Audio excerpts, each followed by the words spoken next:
बहुत ध्यान से सुनना है, बहुत जरूरी है। जो बात तुम्हारी गुप्त हो कभी मत बोलो, जिस व्यक्ति पर संदेह हो कभी मत मिलो, जिस वस्तु में संदेह हो कभी मत खाओ, जिस आचरण पर संदेह हो प्रमाणित ना हो कभी मत करो, दूसरे की चर्चा कभी मत छेड़ो, रजोगुणी तमोगुणी भोजन चाहे जितना सुंदर दिखाई दे कभी मत पाओ। ये ओछी प्रवृत्तियों वाले पर संदेह वृत्ति रखो। ना तुम्हारे अंदर घबराहट होनी चाहिए, ना कोई उतावलापन होना चाहिए। जब तुम्हारे कहीं कोई पाप कर्म करने का अवसर आवे, हटो वहां से। नेत्र कान जीभ तीन को जो सुधार लेता है वो साधु हो जाता है।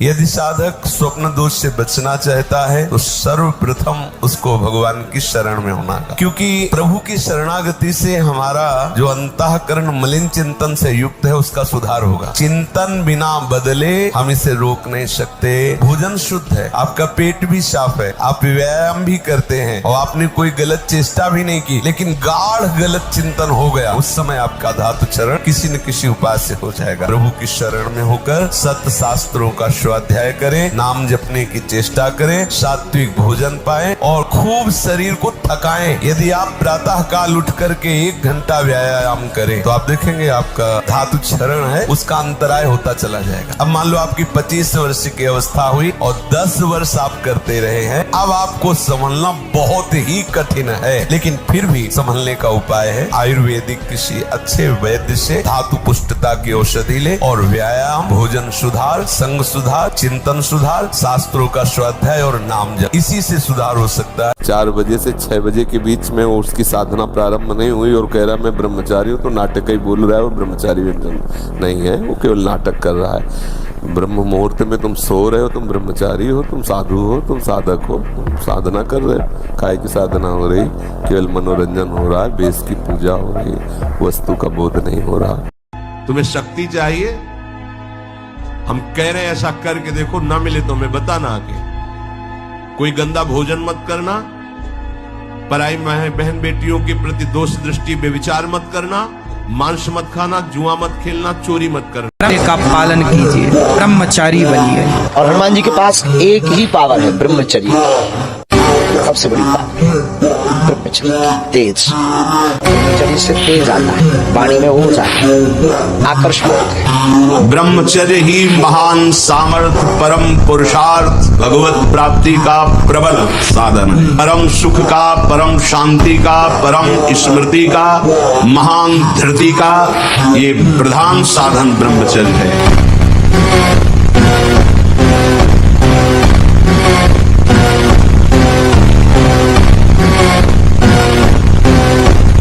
बहुत ध्यान से सुनिए, ये तुम्हारे पुण्यों से नहीं मिला है, ये केवल हरिजू की कृपा से मिला है। और चूक गए तो पता नहीं किस जन्म में इसकी पूर्ति होगी। इसलिए सावधान। तुम्हारी बुद्धि, तुम्हारा मन सबसे बड़े शत्रु हैं और यही सबसे बड़े मित्र हो जाते हैं जब हम इन पर शासन करके सतमार्ग पर चलाते हैं। अगर आप ठीक नियम से चलेंगे तो 6 महीना लगेंगे आपको उसको कवर करने में, 6 महीना लगेंगे। और अगर आपने प्रमाद स्थिति की वो तो निकल ही जाता है, फिर हमको करने से क्यों मना किया जाता है? तो आप देख लेना, कुछ समय बाद आपकी हालत बहुत गंभीर हो जाएगी, जो आप बता भी नहीं पाएंगे किसी से। क्या गंभीर हो जाएगी? आप ऐसे ही साधारण क्रियाओं में ब्रह्मचर्यहीन हो जाएंगे, ऐसे ही छुएंगे वैसे आप ब्रह्मचर्यहीन हो जाएंगे। तुम्हारी इच्छा ही खत्म हो जाएगी हस्तमैथुन करने की। लगाओ जरा दंड बैठक लगाओ, 100 दंड मारो, 100 बैठक मारो, 5 किलोमीटर दौड़ो। अभी देखो कंट्रोल हो जाएगा, क्योंकि ये तभी कर पाओगे जब वो रुकेगा, और ये करोगे तभी वो रुकेगा अपने आप। अगर कदम रख दिया है वैराग्य के मार्ग में तो चाहे धज्जियां उड़ जाए, आग लगा दी जाए पूरे शरीर में, मैं जलना पसंद करूंगा, परमार्थ भ्रष्ट होना नहीं। ये स्वीकार करो, हृदय से स्वीकार करो।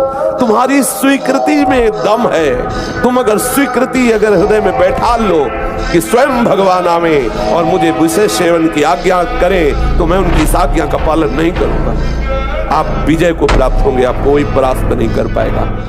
अगर ब्रह्मचर्य से रहो और पवित्र अन्न पाओ और डट के व्यायाम करो तो तुम किसी को भी परास्त कर सकते हो। अपना कल्याण करो पहले तो जग का कल्याण स्वयं होगा। ये मार्ग पैरों से नहीं चला जाता, मन से चला जाता। ये दो ग्राह बड़े बड़े मुंह फैलाए सबको पकड़ चुके हैं, एक अहंकार और एक ममता। ये बड़े भारी भव समुद्र के मगरमच्छ है, तुम्हारे से सारे झूठे कार्य करवाएंगे। तुम जब इन दो ग्राह के मुख में फंसे रहोगे तो जान ही नहीं पाओगे सत्य किसे कहते हैं। तो इस अहंकार ममता रूपी ग्राह से अपने को छुटाने का शीघ्र उपाय करो। इस संसार समुद्र से ये पार नहीं होने देंगे, तुम्हें लील जाएंगे। ब्रह्मचर्य की रक्षा करनी चाहिए। ब्रह्मचर्य वो एक तेजोमय ज्वलंत शक्ति। ब्रह्मचर्य जो होता है एकदम उफान मारता है। ब्रह्मचारी होता है उसका खिला हुआ चेहरा। ब्रह्मचर्य है हमारा जीवन आनंदमय। हर डिपार्टमेंट की नींव है ब्रह्मचर्य। हमारे ब्रह्मचर्य का बहुत बड़ा हमारे मानव जीवन पर प्रभाव। अभी आप 1 साल ब्रह्मचर्य ब्रह्मचर्य ये सनातन धर्म का है। लंबे समय तक ब्रह्मचर्य ब्रह्मचर्य चारों पुरुषार्थों का मूल है। ब्रह्मचर्य सबके लिए, इसको धारण करने वाला कभी अकाल मृत्यु से नहीं।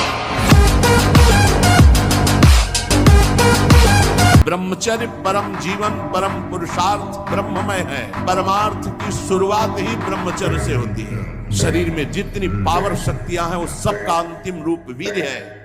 सबका अंतिम रूप, सप्तम धातु का अंतिम रूप बनता है जाकर वीर्य।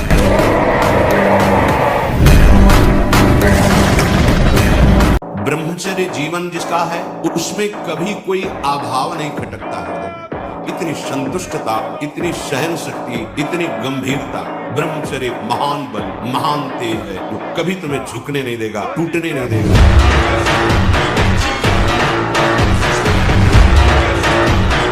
लड़ना पड़ेगा। हम कायर नहीं हैं, हम परमात्मा के अंश हैं, हम अविनाशी हैं। ए मौज से जियो, सिंह की तरह दहाड़ के जियो, एक गीदड़ों की तरह जीना छोड़ो। हे रोना धोना, ये दुख वो दुख, ये तब तक बना रहेगा जब तक तुम भगवान से नहीं जुड़ते। और भगवान से जुड़े तो ताल ठोक कर माया को परास्त कर दो। निश्चय क्यों नहीं कर रहा तू? तेरे निश्चय की कमी के कारण ये आशा की फांसी बनी हुई है। प्राण त्याग सकता हूं पर एक कदम अधर्म भूल न दे कुमारक नहीं। ऐ मन अब नहीं, अब नहीं, शरीर नष्ट कर दूंगा, धर्म नहीं नष्ट करूंगा। वर्तमान के युवान बच्चे जितने हैं कान खोलकर सुनो, ये चलचित्र के चक्कर में हमारी आधा से ज्यादा विचार केवल वासना के। एक शोध हुआ, कैम्ब्रिज यूनिवर्सिटी है लंदन में। शोध के अनुसार 94% लोग केवल और केवल गंदे व्यभिचार की बातें ज्यादा सोचते। सुनो ध्यान पूर्वक, ब्रह्मचर्य के बिना आपके चेहरे का तेज नहीं आ सकता। ब्रह्मचर्य के बिना परम प्रज्ञा मेधा उत्पन्न नहीं हो सकती। और ब्रह्मचर्य को साधने के लिए जितने कम चलचित्र देखोगे, उतना कम व्यभिचार की बातें आएंगी, उतना ब्रह्मचर्य तुम्हारा प्रकोप आ जाएगा। बेटा जब बंदर सर्प को पकड़ लेता है, ऐसे वो फन पकड़ता है, पेड़ में ऐसे रगड़ता है, फिर कान में लगाता है। अगर वो सूंघ हुआ जरा सा, फिर रगड़ता है। बोले उसके मरने पर भी 100 बार रगड़ता है। मन को जिसने मार लिया वही महात्मा, मन को जिसने चेला बना लिया वही जगत गुरु, मन को जिसने परमात्मा स्वरूप कर लिया वही जीवन मुक्त महापुरुष हो गया। सारा खेल इस मन के ऊपर। विषयों में वो गिरेगा, माया बलवती है, लेकिन वो विषयों में गिरना भी उसका ऐसे होगा जैसे बाल का खिलाड़ी अपने बाल को जमीन पे मारता है, फिर मारता है, एक मुक्का के लक्ष्य में पहुंच जाता है। वो गिरेगा जरूर, लेकिन वो अपने लक्ष्य को प्राप्त होगा, जिसे कोई नहीं रोक सकता। माना वो मुझे झुका देगा, लेकिन मुझे नष्ट नहीं कर सकता। विषय बलवान है मानते हैं, पर भगवान से बलवान नहीं है। जब नाम भगवान को अधीन कर सकता है तो विषयों को क्यों नहीं अधीन कर सकता? हम करोड़ बार हारेंगे, लेकिन हर बार उठकर भगवान की तरफ ही भागेंगे। देखते हैं माया जीतती है, मायापति की शरणागति।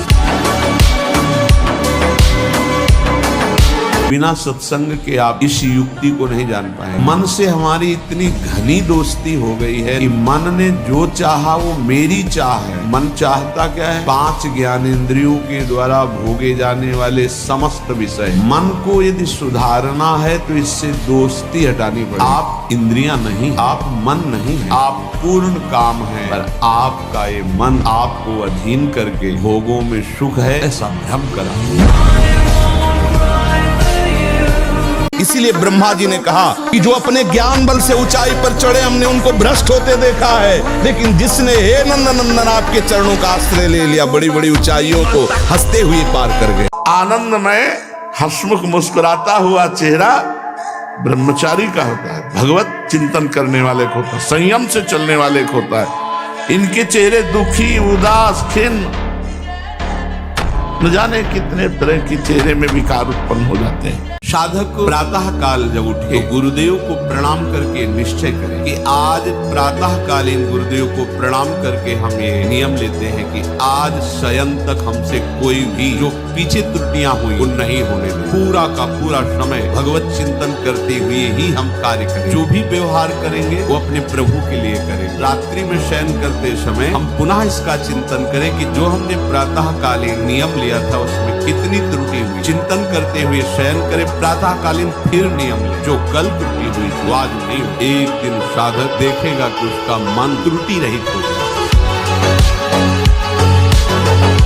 कभी किसी को मजाक में भी अश्लील बातें मत करो, मजाक से भी। जैसे हंसी मजाक में आप वैसे उसका प्रभाव पड़ेगा, वो शब्द है वो आपके अंदर पहुंचेगा, मनन करेगा और फिर वासना जागृत कर देगा। विश्व का कोई भी सुंदर भोग इतनी ताकत नहीं रखता कि मन से भी भोगने की इच्छा आ जाए।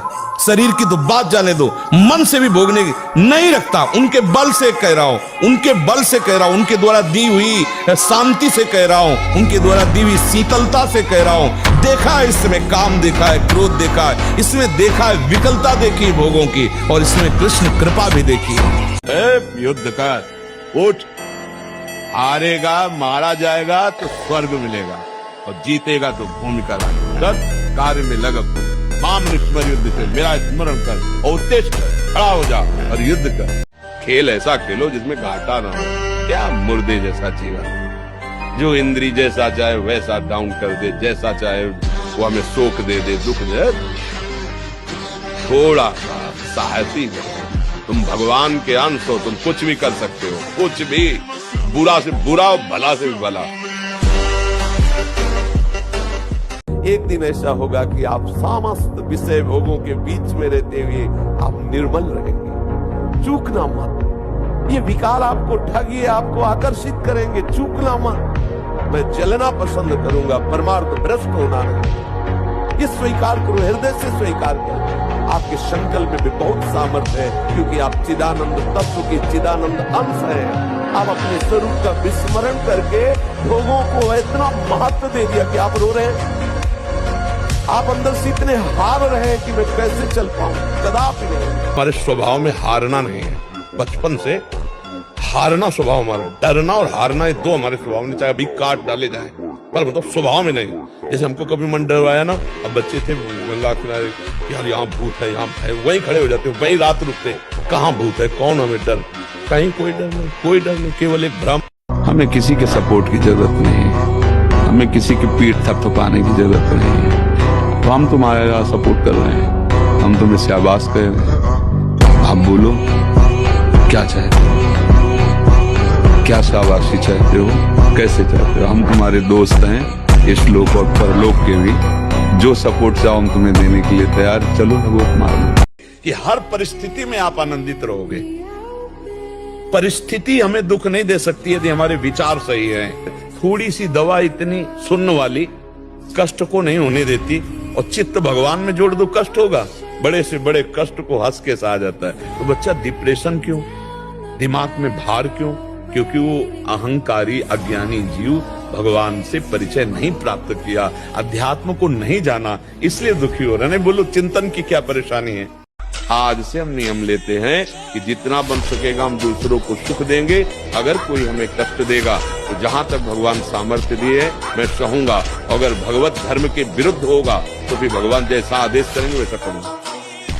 अगर वहां आवश्यकता पड़ी तो अपने प्राण समर्पित कर दूंगा, धर्म की रक्षा करूंगा। हम भगवान के अंश से हारने वाले नहीं हैं। ये बिल्कुल किसी भी बच्चा के मन में रहना चाहिए। फेल हो गए तो क्या होगा, क्या हो गया, यही जिंदगी है, फेल हम कैसे हो जाएंगे।